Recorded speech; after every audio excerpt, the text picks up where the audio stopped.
आप सभी साथियों का स्वागत है। आज हम लोग सक्षमता परीक्षा 5 में सामान्य अध्ययन से पूछे जाने वाले बेहद ही महत्वपूर्ण प्रश्नों को कवर करेंगे।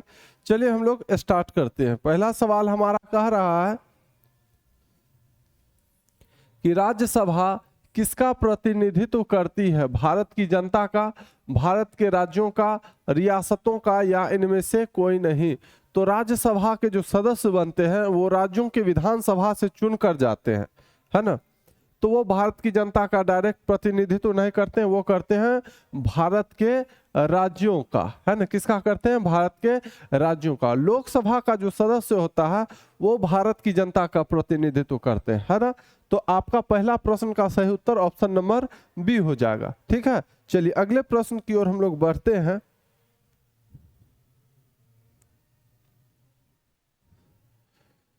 दूसरा प्रश्न, 1952 में किस संगठन की स्थापना हुई थी? योजना आयोग की, वित्त आयोग की, राष्ट्रीय विकास परिषद का, या इनमें से कोई नहीं? तो 1952 में जिस संगठन का स्थापना हुआ था उसका नाम है राष्ट्रीय विकास परिषद। क्या नाम है? राष्ट्रीय विकास परिषद। ऑप्शन नंबर सी आपका सही जवाब हो जाएगा। ठीक है, चलिए अगले प्रश्न की ओर हम लोग बढ़ते हैं। ये रहा आपका तीसरा सवाल। तीसरा प्रश्न, भारत में द्वितीय पंचवर्षीय योजना की शुरुआत कब हुई? 1951, 1956, 1961 या 1965? तो पहला पंचवर्षीय योजना का जो अवधि था 1951 से 1956 तक था। दूसरा पंचवर्षीय योजना का जो अवधि था वो 1956 से 1961 तक था, है ना। ठीक है, तो हमसे पूछा है कि भारत में द्वितीय पंचवर्षीय योजना की शुरुआत कब हुई? तो कब हुआ था? 1956 से, है ना। तो ऑप्शन नंबर बी आपका बिल्कुल सही जवाब हो जाएगा। ठीक है, चलिए अगले प्रश्न की ओर हम लोग बढ़ते हैं। क्वेश्चन नंबर 4 ये रहा आपके सामने। चौथा सवाल आपका कह रहा है कि भारत में 11वीं पंचवर्षीय योजना कब समाप्त हुई? 2010 में, 2012 में, 2011 में या 2009 में? तो भारत में जो है 11वां पंचवर्षीय योजना का जो अवधि था वो 2007 से, 7 में 5 जोड़ दीजिएगा तो कितना हो जाएगा? 12, है ना। तो 11वीं पंचवर्षीय योजना का जो कार्यकाल था, अवधि था, वह 2007 से 2012 तक था। ठीक है, तो हमसे कहा कि भारत में 11वीं पंचवर्षीय योजना कब समाप्त हुई? कब समाप्त हुआ? तो 2012 में, है ना। तो ऑप्शन नंबर बी इस सवाल का सही उत्तर हो जाएगा, 2012। ठीक है, चलिए नेक्स्ट प्रश्न की ओर हम लोग बढ़ते हैं। क्वेश्चन नंबर 5 ये रहा आपके सामने। पांचवा सवाल, भारत में प्रतिबद्ध नौकरशाही के विचार का समर्थन जो है किसने किया था? राजेंद्र प्रसाद ने, जवाहरलाल नेहरू ने, लाल बहादुर शास्त्री ने या इंदिरा गांधी ने? प्रतिबद्ध नौकरशाही का मतलब हो गया कि सरकारी अधिकारी जो है सरकार के प्रति जो है, मतलब सरकार मतलब जो चाहती है वो उसके प्रति एकदम पूरा सरकारी अधिकारी समर्पित होता है ना। यही हुआ इसका अर्थ। ठीक है, प्रतिबद्ध नौकरशाही के विचार का समर्थन किसने किया था? तो इंदिरा गांधी ने किया था, है ना। किसने किया था? इंदिरा गांधी ने। ऑप्शन नंबर डी इस सवाल का सही उत्तर हो जाएगा। चलिए अगले प्रश्न की ओर हम लोग बढ़ते हैं। क्वेश्चन नंबर 6 ये रहा आपके सामने। छठा सवाल आपका कह रहा है कि योजना आयोग के पदेन अध्यक्ष कौन होते थे? अब योजना आयोग जो है इसको जो है हटाकर इसके जगह पर नीति आयोग लाया गया, है ना। तो योजना आयोग के जो अध्यक्ष, पदेन अध्यक्ष जो होते थे वो कौन होते थे? राष्ट्रपति होते थे, उपराष्ट्रपति होते थे, प्रधानमंत्री होते थे या मुख्य न्यायाधीश होते थे? तो इसका सही उत्तर हो जाएगा आपका ऑप्शन नंबर सी, प्रधानमंत्री, है ना। योजना आयोग के पदेन अध्यक्ष कौन होते थे? तो प्रधानमंत्री होते थे। इसके जगह पर योजना आयोग के जगह पर अब कौन सा आयोग लाया गया है? नीति आयोग लाया गया, है ना। और उसके भी अध्यक्ष कौन होते हैं? पदेन अध्यक्ष तो प्रधानमंत्री ही होते हैं। ठीक है, याद रखिएगा। चलिए अगले प्रश्न की ओर हम लोग बढ़ते हैं।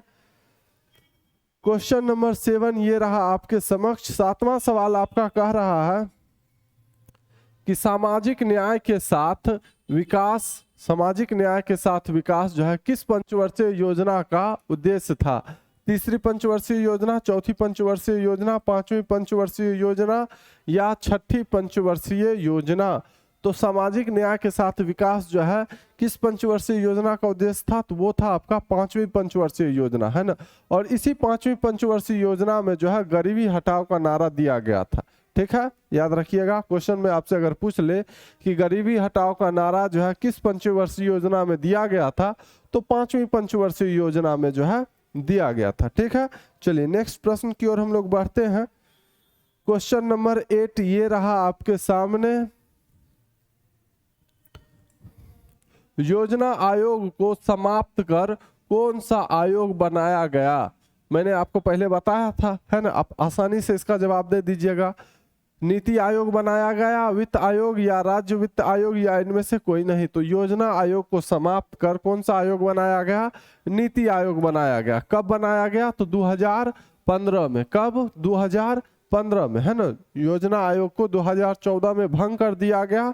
ठीक है, और 2015 में योजना आयोग को समाप्त करके उसके जगह पर कौन आयोग बनाया गया, नीति आयोग बनाया गया। ठीक है, कब, 2015 में। याद रखिएगा, बहुत इंपॉर्टेंट प्रश्न है ये आपके लिए।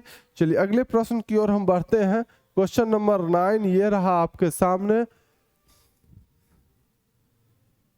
9वां सवाल, MS स्वामीनाथन का संबंध किससे था, श्वेत क्रांति से, नीली क्रांति से, ऑपरेशन फ्लड से या हरित क्रांति से। MS स्वामीनाथन का संबंध जो है वो था किससे, हरित क्रांति से, है ना। इन्होंने जो है भारत में हरित क्रांति लाया, है ना। गेहूं और चावल का उत्पादन जो है इनके समय बहुत अच्छा हुआ, है ना। बीज बेहतर जो है क्या कहते हैं, फर्टिलाइजर, उर्वरक, है ना। इन्होंने बहुत बड़ा योगदान दिया, है ना, MS स्वामीनाथन ने। ठीक है, तो इनका संबंध किससे है, तो हरित क्रांति से। ठीक है, चलिए अगले प्रश्न की ओर हम लोग बढ़ते हैं। क्वेश्चन नंबर 10 ये रहा आपके सामने। 10वां सवाल, निम्न में से कौन एक संवैधानिक संस्था नहीं है, नीति आयोग, वित्त आयोग, संघ लोक सेवा आयोग या चुनाव आयोग। तो चुनाव आयोग आपका संवैधानिक संस्था है, संघ लोक सेवा आयोग ये भी आपका संवैधानिक संस्था है ना। वित्त आयोग ये भी आपका संवैधानिक संस्था है, लेकिन नीति आयोग जो है आपका गैर संवैधानिक संस्था है ना। ऑप्शन नंबर ए आपका बिल्कुल ही सही जवाब हो जाएगा, है ना। इस सवाल का सही उत्तर क्या होगा, कौन एक संवैधानिक संस्था नहीं है, तो नीति आयोग। नीति आयोग जो है आपका गैर संवैधानिक संस्था है। बाद बाकी ये तीनों आपका जो है संवैधानिक संस्था है। ठीक है, चलिए अगले प्रश्न की ओर बढ़ते हैं। क्वेश्चन नंबर 11 ये रहा आपके सामने। 11वां सवाल आपका कह रहा है कि भारत में हरित क्रांति के जनक कौन माने जाते हैं। लीजिए फिर से आ गया, हरित क्रांति के जनक MS स्वामीनाथन या UR राव या वर्गीज कुरियन या BG देशमुख। तो भारत में हरित क्रांति के जनक कौन माने जाते हैं, तो MS Swaminathan. Option number A इस सवाल का बिल्कुल ही शानदार, जानदार, जबरदस्त जवाब हो जाएगा, है ना। चलिए नेक्स्ट प्रश्न की ओर हम लोग बढ़ जाते हैं। क्वेश्चन नंबर 12 ये रहा आपके सामने। 12वां सवाल, राष्ट्रीय विकास परिषद का गठन कब हुआ था।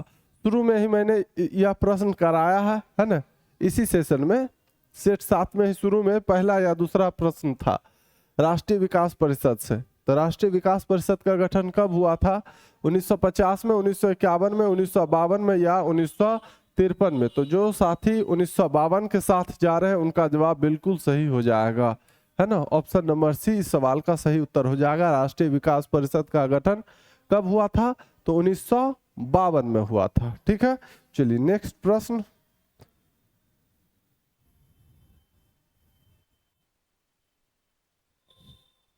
क्वेश्चन नंबर 13, द्वितीय पंचवर्षीय योजना का कार्यकाल क्या था।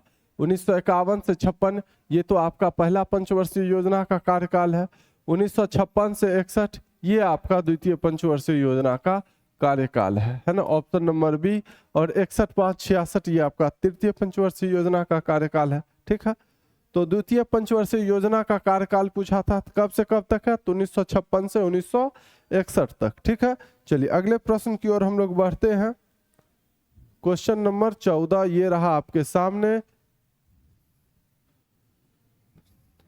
14वां सवाल, लोक लेखा समिति में होते हैं केवल लोकसभा के सदस्य, केवल राज्यसभा सदस्य, 15 लोकसभा व 7 राज्यसभा सदस्य, या 7 लोकसभा व 15 राज्यसभा सदस्य।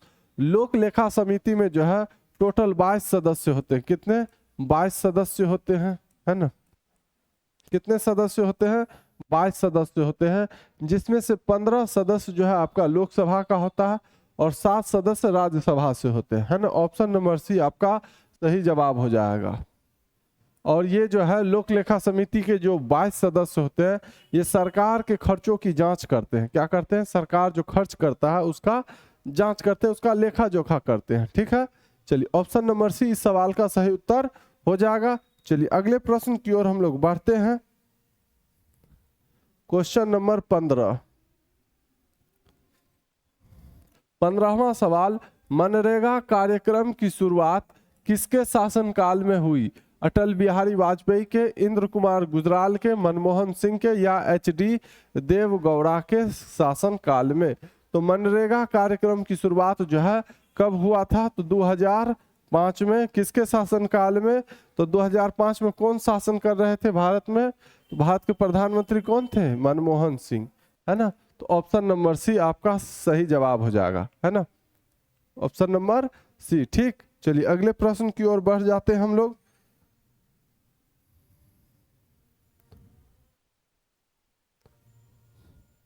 सोलहवां सवाल, योजना आयोग की स्थापना कब हुई?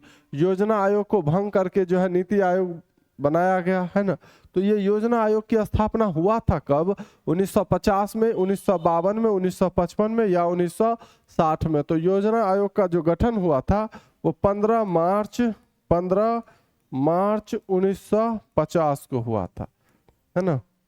15 मार्च 1950 को, यानी ऑप्शन नंबर ए आपका बिल्कुल ही सही जवाब हो जाएगा, ठीक है। चलिए अगले प्रश्न की ओर हम लोग बढ़ते हैं।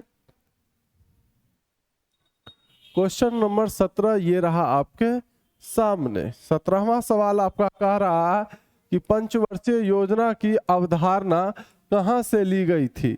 अमेरिका से, सोवियत संघ से, चीन से, या ब्रिटेन से? तो पंचवर्षीय योजना की जो अवधारणा है ये आपका सोवियत संघ, रूस से लिया गया था, है ना। ऑप्शन नंबर बी आपका बिल्कुल ही शानदार जवाब हो जाएगा, ठीक है। चलिए अगले प्रश्न की ओर हम लोग बढ़ जाते हैं। क्वेश्चन नंबर 18 ये रहा आपके सामने। 18वां सवाल, योजना आयोग को कब भंग किया गया? लीजिए कब भंग किया गया? 2014 में, 2015 में, 2017 में, या 2019 में? तो योजना आयोग को जो है भंग किया गया था 2014 में, है ना। और 2014 में योजना आयोग को भंग कर दिया गया और 2015 में योजना आयोग के स्थान पर कौन सा आयोग लाया गया? नीति आयोग। कब लाया गया? 2015 में, ध्यान में रखिएगा, ठीक है। ऑप्शन नंबर ए इस प्रश्न का बिल्कुल सही जवाब हो जाएगा। चलिए क्वेश्चन नंबर 19 को हम लोग देख लेते हैं। क्वेश्चन नंबर 19 ये रहा आपके सामने। 19वां सवाल आपका कह रहा है कि प्रथम पंचवर्षीय योजना कब शुरू हुई थी? 1950 में, 1951 में, 1971 में, या 1991 में? तो पहला पंचवर्षीय योजना की शुरुआत का कार्यकाल या अवधि कब से कब तक था? तो 1951 से 1956 तक था, है ना। तो प्रथम पंचवर्षीय योजना कब शुरू हुई थी? तो 1951 में। ऑप्शन नंबर बी इस सवाल का सही उत्तर हो जाएगा, ठीक है। चलिए अब लास्ट क्वेश्चन को हम लोग देख लेते हैं। इस सेशन का अंतिम प्रश्न को अब हम लोग देख ले। क्वेश्चन नंबर 20 ये रहा आपके सामने। 20वां सवाल आपका कह रहा है कि 20 सूत्री कार्यक्रम का उद्देश्य क्या था? शिक्षा में आत्मनिर्भरता, सुरक्षा में आत्मनिर्भरता, खाद्यान्न में आत्मनिर्भरता, या इनमें से कोई नहीं? 20 सूत्री कार्यक्रम का जो उद्देश्य था वो था गरीबी हटाना, है ना, कमजोर वर्गों का विकास, ठीक है, महंगाई को कम करना, ये सब था। तो इनमें से कोई भी ऐसा नहीं है जो 20 सूत्री कार्यक्रम से संबंधित हो, है ना। इसलिए इसका सही जवाब आपका हो जाएगा इनमें से कोई नहीं, ऑप्शन नंबर डी, ठीक है। चलिए वीडियो अच्छा लगा तो लाइक जरूर कर दीजिएगा, अपने साथियों को शेयर कर दीजिएगा। अगर आप हमारे इस चैनल से जुड़ना चाहते हैं तो चैनल को सब्सक्राइब कर लीजिए, और साथ ही अगर आप PDF चाहते हैं तो दिए गए इस नंबर पर जो है आप कांटेक्ट कर सकते हैं। फिर मिलते हैं हम लोग अगली वीडियो में। धन्यवाद।